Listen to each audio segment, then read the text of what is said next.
அனைவருக்கும் வணக்கம். ஏழ்பி astrologer doctor சாந்தி தேவி ராஜேஷ்குமார். இந்த நாள் இனிய நாளாக அமைய வாழ்த்துக்கள். நண்பர் ஒருத்தர் நம்மகிட்ட ஒரு கேள்வி கேட்டாரு. அதாவது, இந்த ஜோதிடம் அப்படிங்கிறது மதம், இனம், மொழிகளுக்கு அப்பாற்பட்ட ஒரு நிகழ்வு. ஏன்னா, கிரகங்கள் சூரியன் ஆகட்டும், சந்திரன் ஆகட்டும், மொழிய பார்த்தோ, ஜாதிய பார்த்தோ, இனத்த பார்த்தோ, மதத்த பார்த்தோ நமக்கு வெளிச்சத்தை குடுப்பது கிடையாது. சரியா? அதுக்கான நிகழ்வுகள அந்த கிரகங்கள் நடத்திக்கிட்டே தான் இருக்கு வானவெளியில். இப்ப அதனுடைய பலன்கள் வித்தியாசம் இல்லாமல் நம்ம எல்லாருமே மனிதர்கள்.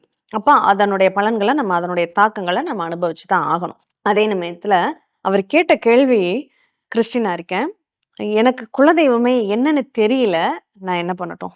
ஏன் நான் கிறிஸ்டினா இருக்கேங்கிறதே உங்களுக்கு என்ன தெய்வம் அப்படிங்கிறத உங்களுக்கு உணர்த்துறது தானே.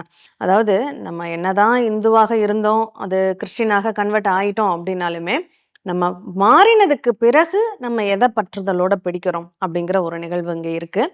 அது மட்டும் இல்லாம, குலதெய்வம்ங்கிறது என்ன அப்படின்னா, நம்ம மூதாதையர்கள வழி வழியாக வழிபண்டு வந்த ஒரு தெய்வம் தான் குலதெய்வம்.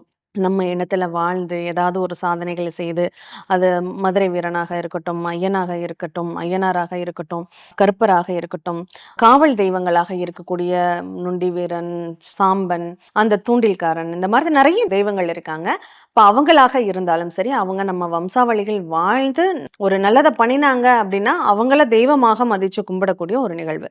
இப்போ அந்த மாரி அந்த கிராம தெய்வங்களை வழிபடக்கூடிய நிகழ்வுகள் மறந்து, இப்ப என்ன பண்ணிட்டோம்,